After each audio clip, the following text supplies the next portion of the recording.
Hello and welcome to Round Table. Anti-European Union populists, nationalists, parties, call them what you will.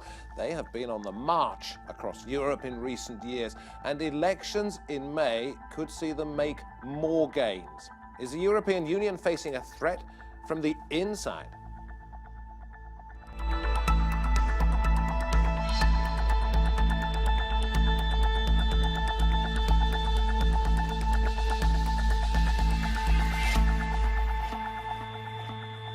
And a very warm welcome from me, David Foster. They don't like at all what the European Union stands for. The parties I've just described are expected to make more gains in the forthcoming elections to the European Parliament. And it could give them more of a say in an institution that they loathe. So could the European Union be on the verge of a new, even less certain era?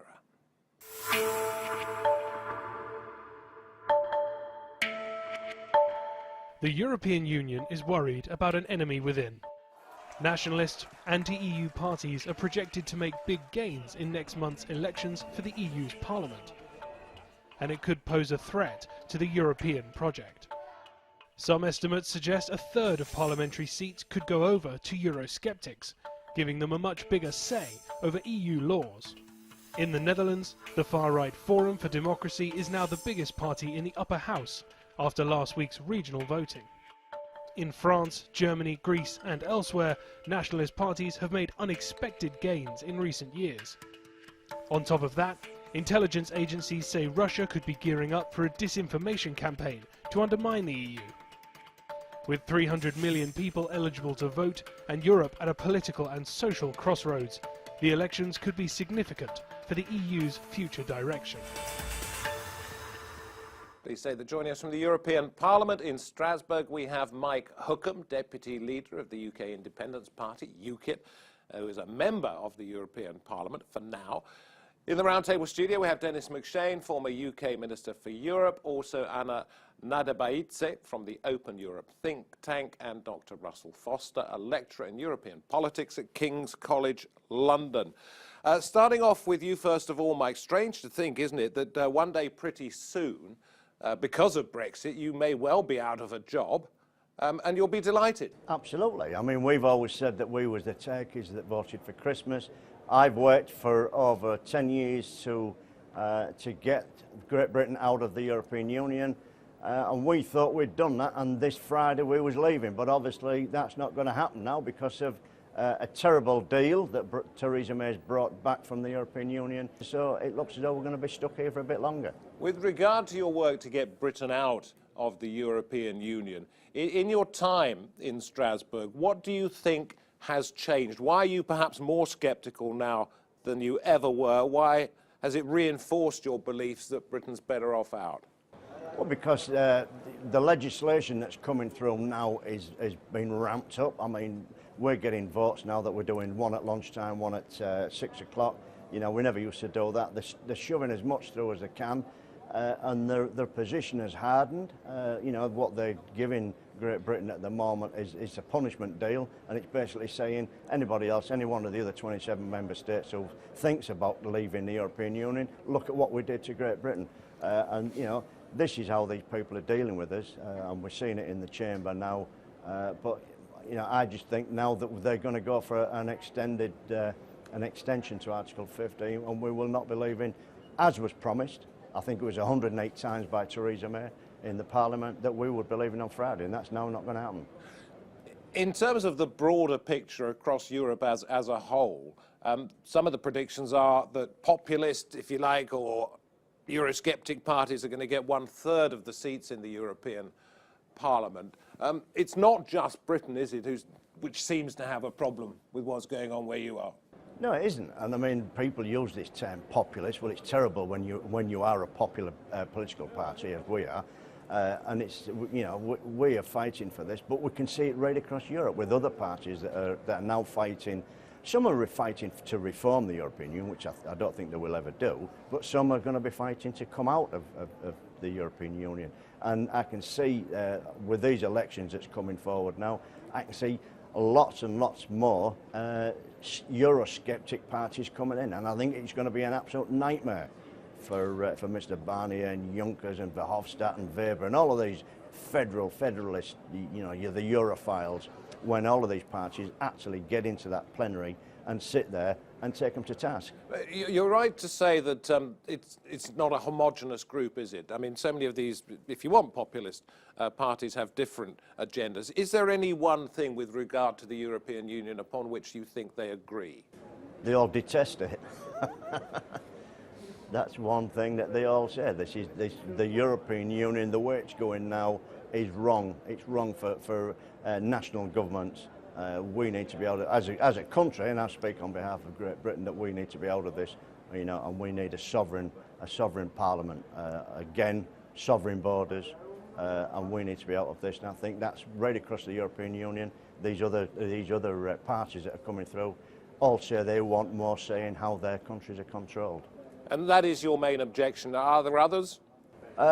Main objections, basically, yeah, you know, how this place runs. I mean, I've fought for years to help the fishermen of Great Britain. The fishermen are absolutely devastated by the common fisheries policy.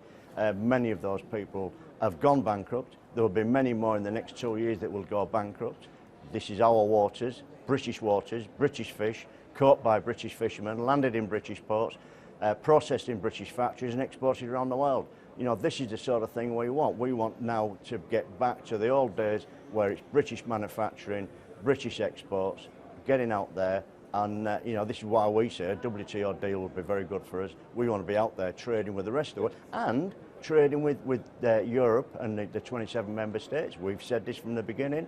If they give us a tariff-free deal, a bilateral agreement between Great Britain and the European Union, we'd have been very happy with that, but they wouldn't do that. They refuse to do that. So, you know, we're having to fight these people to get out of this European Union. Mike, we will be back with you a little bit later on, but let's bring it back to the studio. And is Mike right to suggest, Dennis, as a former Minister for Europe, that it's okay, he outlines Britain's position, but is it the same with the Spanish populist movements, the Italian populist movements, you know, you could name a whole raft of different countries? No, not at all. I completely agree with Mike. In 2 years' time, I think the damage will be far worse than he's indicating. I mean, Brexit is going to devastate our economy, and our fishermen will no longer be able to export the 70% of their catch to the EU. But that's the price we have to pay. But we're not talking specifically about Britain. Right, let's move on. It's much more varied. It's a bit like UKIP to some extent. 2014, they're the biggest party in the European Parliament. General election 2017, 1.8% of the vote. And you can see that all over Europe, where you have populist parties that surge. The one thing they all have in common now is they used to have, a couple of years ago, many of them, a commitment to hold a referendum on leaving Europe, and quite often a commitment to leave the euro. Brexit has killed that stone dead. I mean, Brexit, oddly enough, is a kind of glue that's putting Europe together again, even with lots of very different positions. I could go through lots of details. It is quite extraordinary.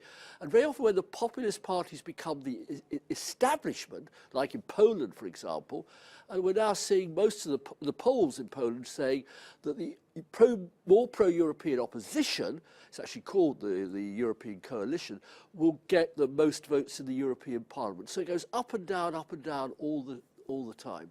Are we going to see, Russell, you first of all on this one, are we going to see a rise of particular populist nationalist parties of which many people are aware when it comes to European elections, such as Marine Le Pen? Are they going to make a real mark on what's going to happen within the next 10 years in Europe? Well, Mike is right to point out that we need to be careful of using this term populist, because it's just become a term of abuse that increasingly means nothing.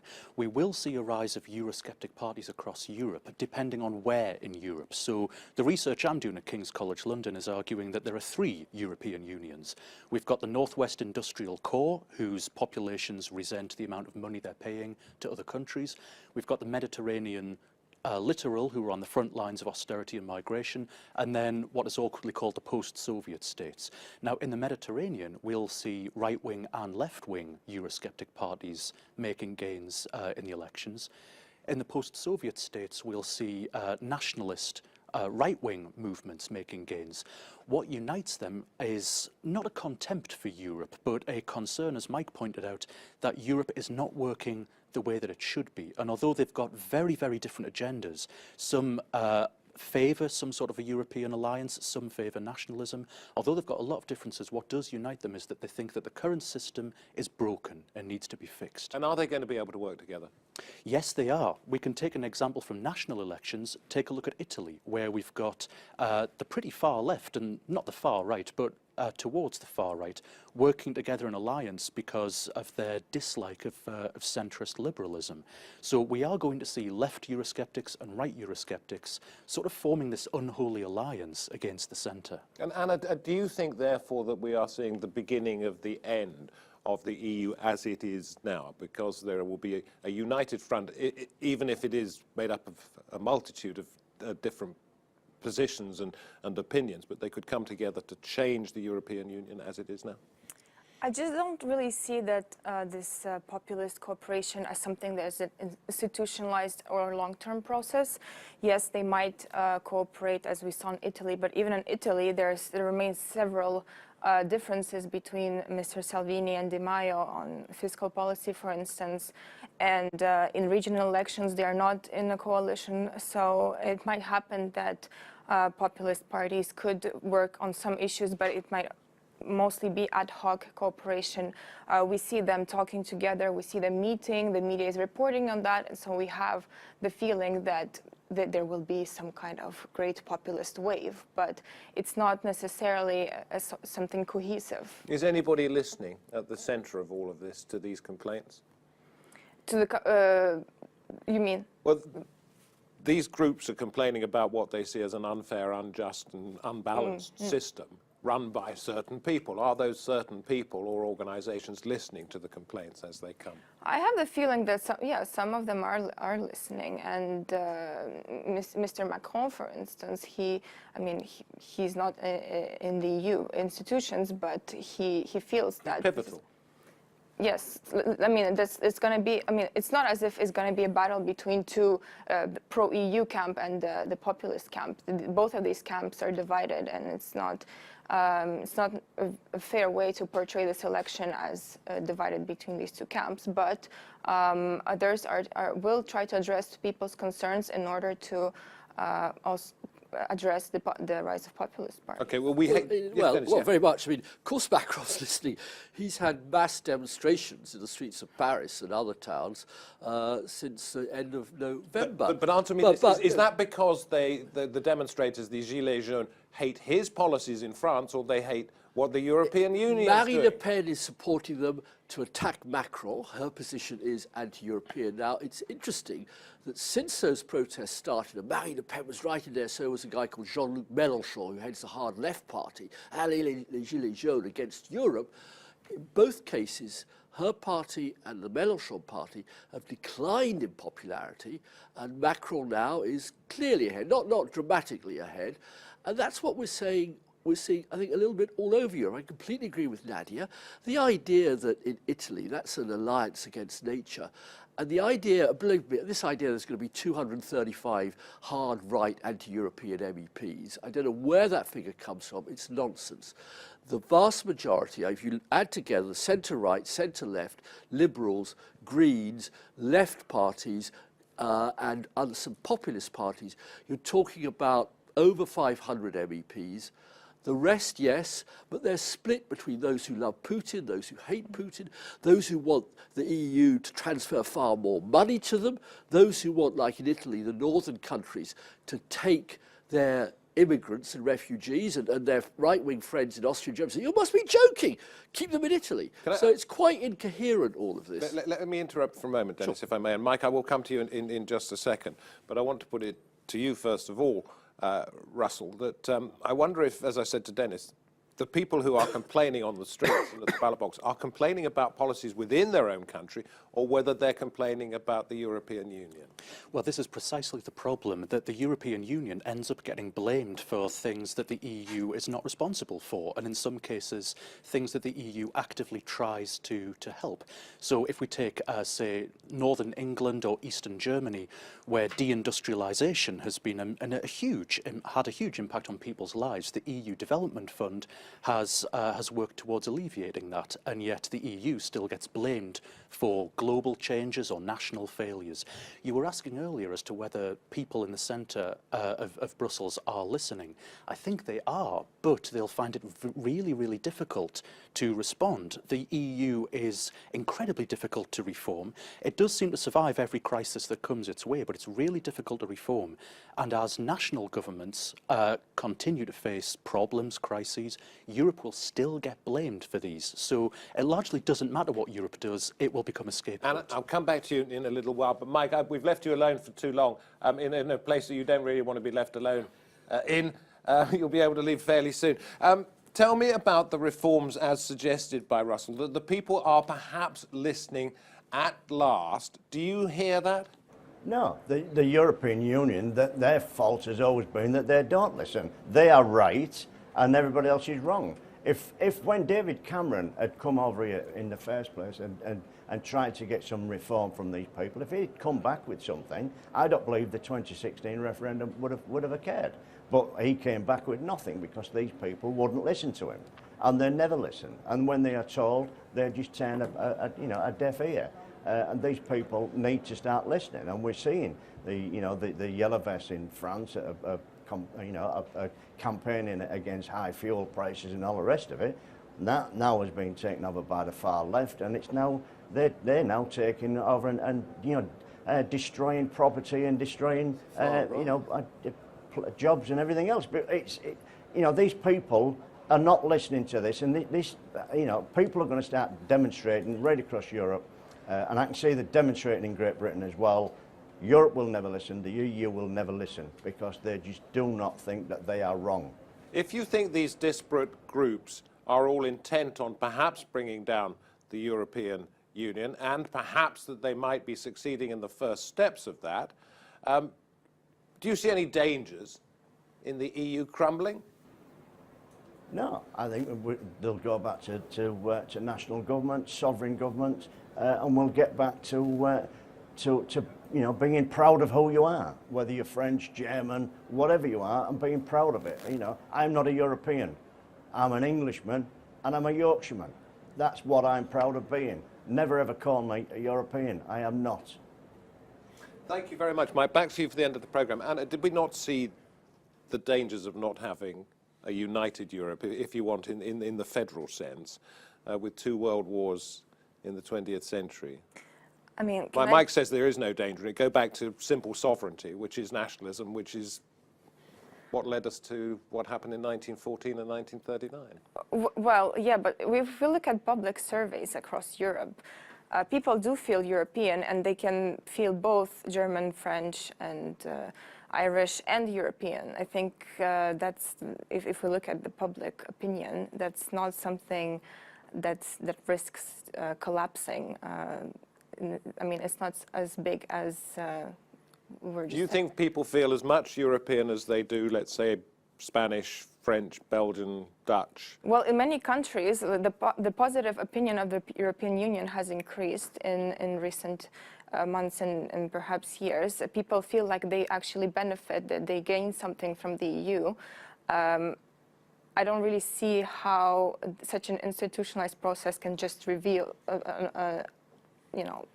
So let me ask you, Russell, we'll let you in just a second. With the rise of whatever you want to call them, parties, yeah? These new groups of parties that are disaffected with the European Union, it's a long way of putting it, but we'll live with that. And if they get a hold in the European Parliament, what difference is it going to make? Well, what kind of hold can they get? I mean, right now the polls say around 25%. That's not enough to really block legislation. It might, if they get more than a third, which is I think is exaggerated, they might make the legislative process a bit more cumbersome and a bit more complicated. But that will also depend on whether perhaps the center-right and center-left main political groups will be divided as well. But if they if they keep, if they are not divided, then I don't really see how the populist, or how do you call it? So it's fractured and fractious at the same time. It is, and this is the way that Europe has always been. And although the European Union does go from one crisis to another, it always survives. On the point of identity, it seems there's a curious phenomenon that the people who have the strongest European identity are the ones who are outside of it. Ukrainians who want to join and British Remainers who want to stay. You don't see people massing on the streets of Barcelona or Milan painting their faces blue and shouting never going to give you up. So it is possible to have this dual identity. On the point of the so-called populists in the European Parliament, there's two things to remember. First, they don't need to form a united bloc. They can easily hamstring legislation in the new Parliament, especially depending on who the new commissioner is after Jean-Claude Juncker. The second point, as Dennis pointed out, is that Brexit has shown Eurosceptic movements that leaving the EU is very difficult and comes with a lot of problems. What we're seeing in Eurosceptic movements across the EU now is not that they want to leave the EU, but that they want to take over the EU's apparatus and turn it towards their philosophies and their advantage. So not leaving, but gaining control. Do you think the difficulties, Dennis, that Britain has faced in trying to leave the European Union will invigorate those who already felt that it was something they didn't want to be part of, or will it perhaps put them off? In other words, will we see more moves to get out of the European Union because of this, or is it just going to die? Well, Brexit has killed what classic leave the European Union ideology, stone dead. And the last party that believed in it, wanted a referendum, was the Swedish Left Party, former communist Stalinist party. They've just dropped that from their manifesto. I mean, Brexit, David Cameron, all the guys who believe passionately in amputating Britain from Europe have actually done the EU an enormous service. The biggest demonstration in Europe this century was, of course, on Saturday, with 1 million marching in the streets of London. And I have to say, President Macron was paying far more attention to a few thousand loudmouths, perhaps because they throw stones and attack Jews and loot, than Mrs May or anybody in the political class is paying to 1 million fellow Brits from all over the UK, saying, what are we doing leaving the European Union? Can we put that point to Mike? I saw you shaking your head, Mike, but what Dennis is saying is, in fact, the work of people such as yourself and your Independence Party has actually had the opposite effect than it would have wanted in the rest of Europe. Well, it's not what we're seeing. We're seeing that right across Europe, these parties are coming forward and saying that, we want what you've fought for, and we're going to do exactly the same. And when these people do get into this Parliament, in July when the next Parliament starts, and there'll be all these new parties in there, all these people that say some want to reform, some want to leave. They are going to have to form a huge group, because the rules that these people are bringing in now, the European Union are bringing in now, are going to make sure that the small parties, such as my own party, will not have a voice in this place. This is what we are fighting against. This is not an undemocratic building. This is anti-democratic. This is anti-democracy. And they are bringing rules in to make sure that our voice is not heard and that they shut us down. So we're going to have to form a huge group, a super group is what they're calling it, between all of these different parties, so that we've got a voice in that plenary when we come to vote and when we come to speak. And that is what these people are about, and that is why we, as a party, and many others, want to be shut of this place and want to be out of it. Perhaps time to give the European Union what's going to be coming through. Perhaps time to give the European Union a bit longer. It took a long time to set up the federal system in the United States, and an awful lot of lives were lost, but it got there in the end. Perhaps you're trying to knock it down a bit too soon, Mike. Well, we try to be truthful. I ain't bothered what happens with this place. If it carries on after we leave, that's okay by me.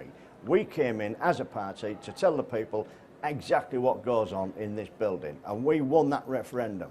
It was UKIP that won the referendum in 2016. Without us, they would not have had that referendum. So we went in there and we said we will work from within to get Great Britain out of the European Union. That's all we want. If after that this whole project collapses, well, so be it. But if it carries on, so be it.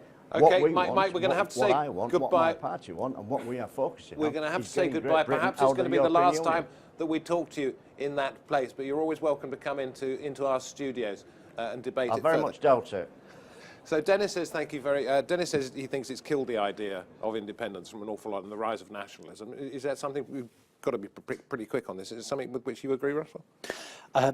Nationalism is still going to be an issue in Europe. I mean, it's a little bit of an arrogant belief to think that the British alone can break the European project. We've always been the most reluctant member of Europe. When we go, there's still going to be a European Union after we leave. Understand that, but have the difficulties of Britain leaving killed the idea of further independence movements wanting to do the same thing? In other words, the rise of nationalism, it may be populist, but it's not going to get anywhere.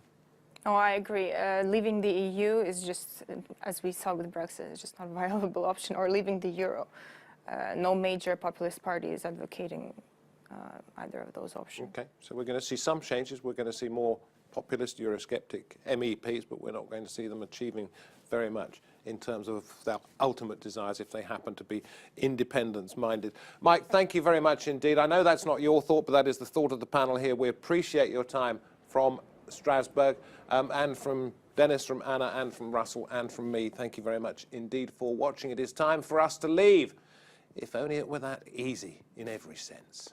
Goodbye for now.